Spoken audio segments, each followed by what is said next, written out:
অনরের নতুন gaming mid ranger GT launch হয়ে গেছে। তবে এই ফোনটা মাত্রই চায়নাতে লঞ্চ হলো, দেশে এখনো পর্যন্ত আসে নাই, তবে খুব শীঘ্রই চলে আসবে। এন্ড আজকে এই ফোনটাকে নিয়েই আলোচনা হবে। ডিজাইনের কথা যদি বলি, অনর এই জিটি ফোনটাকে একটা সিরিজ হিসেবে লঞ্চ করেছে এবং এই জিটি সিরিজটাকে তারা গেমিং কে ফোকাস করে বানিয়েছে। সো ইন ফিউচারে এই জিটি সিরিজে আরো অনেক অনেক ফোন আমরা দেখবো। সো এই ফোনটার ডিজাইনে গেমিং এর হালকা একটা ছোঁয়া পাওয়া যাচ্ছে। সামনের দিকে চলে আসলে ফোনটাতে ডিসপ্লে হিসেবে ইউজ করা হয়েছে 6.7 ইঞ্চির ফুল এইচডি প্লাস রেজুলেশনের 120 হার্টজ এর অ্যামোলেড প্যানেল। এন্ড এই ডিসপ্লেতে 4000 নিটস এর পিক ব্রাইটনেস দেওয়া হয়েছে, যদিও এত ব্রাইটনেস কিন্তু খুব একটা প্রয়োজন হয় না। এই জিনিসটা চাইনিজ মোটামুটি সব ব্র্যান্ডগুলোরই একটা নাম্বার গেম মাত্র। ক্যামেরাতে চলে আসলে ফোনটার পেছন দিকে শুধুমাত্র দুইটা সেন্সর ইউজ করা হয়েছে, যার মেইন ক্যামেরা 50 মেগাপিক্সেলের IMX 906 এই সেন্সরটা ইউজ করা হয়েছে। আর সাথে আরো একটা 12 মেগাপিক্সেলের আল্ট্রা ওয়াইড সেন্সর দেওয়া হয়েছে এবং সামনের দিকে সেলফি ক্যামেরা হিসেবে ইউজ করা হয়েছে 16 মেগাপিক্সেলের সেন্সর। তবে গেমিং ফোনগুলোতে সাধারণত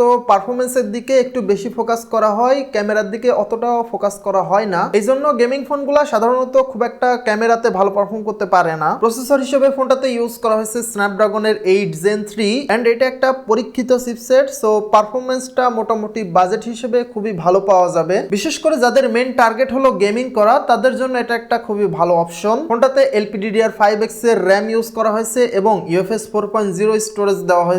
সো এই সবগুলোর কম্বিনেশনে পারফরমেন্সটা মোটামুটি খুবই ভালো মানেরই পাওয়া যাবে আশা করা যায়। সফটওয়্যারের কথায় যদি আসি, ফোনটাতে out of the box Android 15 দিয়ে লঞ্চ করা হয়েছে এবং সাথে ম্যাজিকওএস 9.0 তে রান করবে। আর অনরের এই ম্যাজিকওএসটা মোটামুটি ভালোর কাতারে আছে। বাকি যে চাইনিজ ব্র্যান্ডগুলো আছে তাদের ফোনগুলোর মতো অনরের এই ফোনগুলাতে বাঘভাল্লুকের দেখা খুব একটা পাওয়া যায় না। ব্যাটারি সেকশনে ফোনটাতে ইউজ করা হয়েছে 5300 mAh এর সিলিকন কার্বন ব্যাটারি এবং চার্জিং এর জন্য 100 ওয়াট পর্যন্ত সাপোর্ট করবে। আর অনরের ফোনগুলাতে মোটামুটি বক্সের মধ্যে চার্জার দিয়ে দেওয়া হয়। সো ব্যাটারি এবং চার্জিং দুইটাই মোটামুটি ডিসেন্ট আছে। কালার হিসেবে ফোনটাকে তিনটা কালারে লঞ্চ করা হয়েছে, ব্ল্যাক, হোয়াইট এবং গ্রিন। আর এই তিনটা কালারের মধ্যে ব্ল্যাক আর হোয়াইট কালার দুইটাই খুবই জোস লাগছে। এছাড়া ফোনটাতে 3D VC কুলিং সিস্টেম দেওয়া হয়েছে, যেহেতু ফোনটাকে গেমিং টার্গেট করেই বানানো। সো কুলিং এর ব্যাপারে একটু বেশি নজর দিতে হয়। এই ফোনটায় IP65 এর রেটিং দেওয়া হয়েছে। সো এই ফোনটা কিন্তু পুরাপুরি ওয়াটারপ্রুফ না, একটু সাবধানে ইউজ করতে হবে। এছাড়া in display fingerprint sensor, dual stereo speaker, Wi-Fi 7, Bluetooth 5.3